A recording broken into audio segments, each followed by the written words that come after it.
వరద బీభత్సం భారీ నష్టాలను మిగిల్చింది. వాయుగుండం ప్రభావంతో కురిసిన వర్షాలకు భారీ ఈదురుగాలులు రైతాంగం తీవ్రంగా నష్టపోయారు. దాదాపు 500 ఎకరాల్లో అరటి తోటలు నేలకొరికాయి. కురుపా మండలం కస్బా గదబ వలస, అలాగే పూతిక వలస, సీతంపేట తదితర గ్రామాల్లో 500 ఎకరాల అరటి పంట ధ్వంసమవడంతో రైతులు లబోదిబోమంటున్నారు. ఎకరాకు 80,000 నుంచి ₹1,00,000 వరకు అప్పులు చేసి పెట్టుబడులు పెట్టామని ఆవేదన వ్యక్తం చేస్తున్నారు.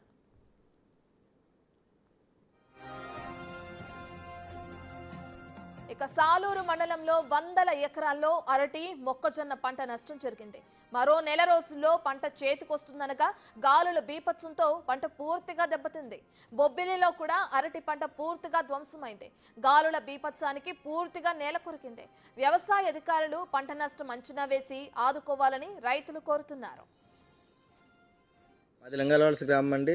మా గ్రామంలో ఎక్కువగా పండించే పంట మొక్కజొన్న అండి. ఈ మొక్కజొన్న మీద చాలా రైతులు కూడా ఆధారపడి ఉంటారండి. కాకపోతే గత ఈ 2 రోజులుగా వర్షం మామూలుగా కురలేదండి. కురిసిన తర్వాత కూడా వర్షమే కాకుండా అతి విపరీతమైన గాలుల వల్ల ఈ మొక్కజొన్న పంట అనేది నేలపాలు అయ్యిందండి.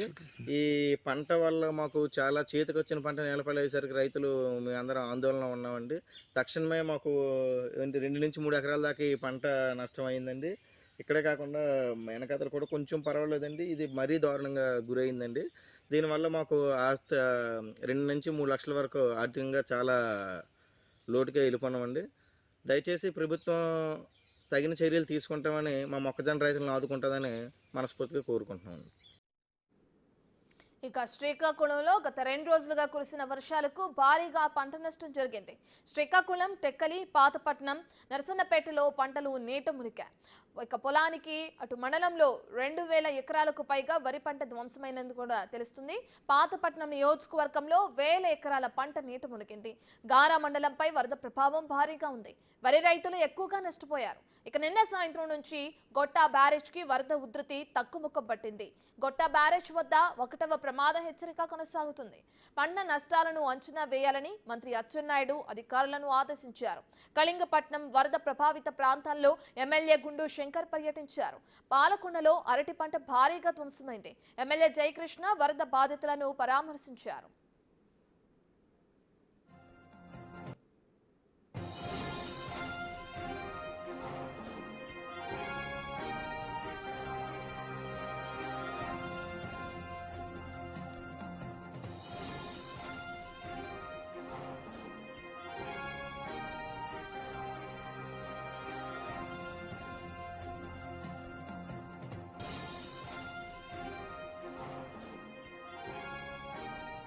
డీటెయిల్స్ అందించడానికి అటు విజయనగరం నుంచి మా ప్రతినిధి శివశంకర్ లైవ్ లో జాయిన్ అవుతున్నారు. అలాగే శ్రీకాకుళం నుంచి షణ్ముఖ్ కూడా లైవ్ లో జాయిన్ అవుతున్నారు. రైట్, ప్రస్తుతానికైతే మనం షణ్ముఖ్ దగ్గరికి వెళ్దాం. షణ్ముఖ్, మనం చూస్తున్నాం ఇప్పటికే అక్కడికి పంట నష్టం గురించి అధికారులు అంచనా వేయాలని రైతులు ఏ విధంగా విన్నవించుకుంటున్నారో మనం చూసాం. స్థానిక ఎమ్మెల్యే కూడా అక్కడ పర్యటించడం కూడా తెలిసిన విషయమే. మరి అధికారులు ఎటువంటి చర్యలు తీసుకునే అవకాశం కనిపిస్తుంది? అసలు రైతులు ఏమంటున్నారు?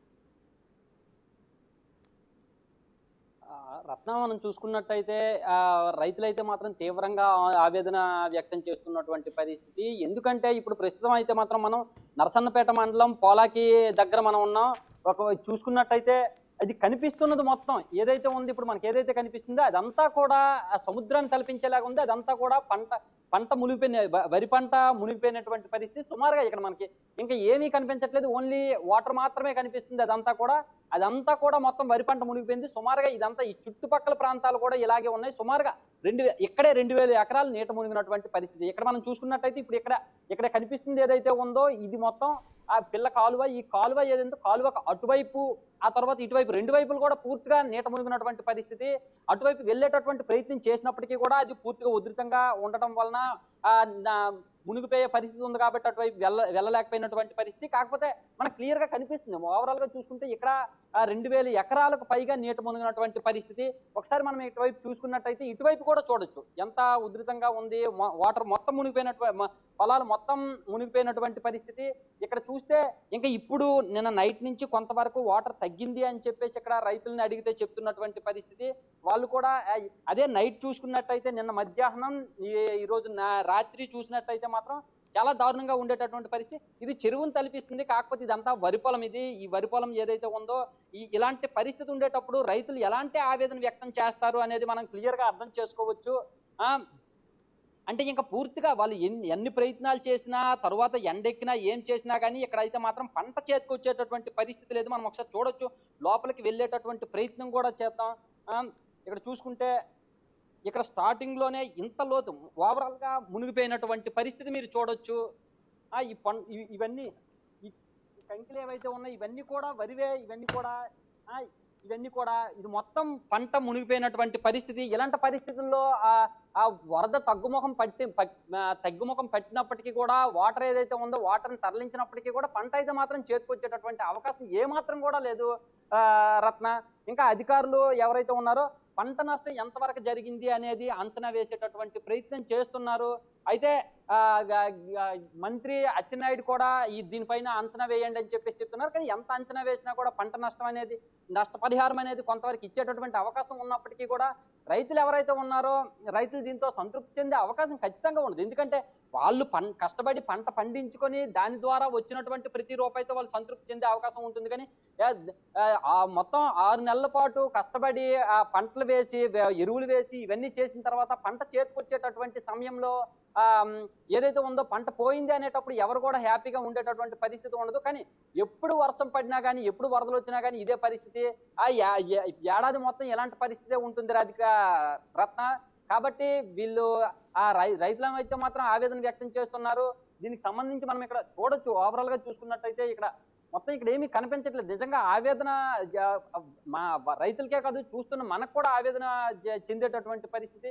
నిజంగా చెరువుంతలు నేను గట్టు దిగిన ఒక్క అడుగు దూరంలోనే ఉంటేనే మోకాళ్ళకు పైగా వాటర్ ఉంది. ఇంకా ముందుకెళ్తే ఎలాంటి పరిస్థితి ఉంటుంది అనేది కూడా మనం అర్థం చేసుకోవచ్చు.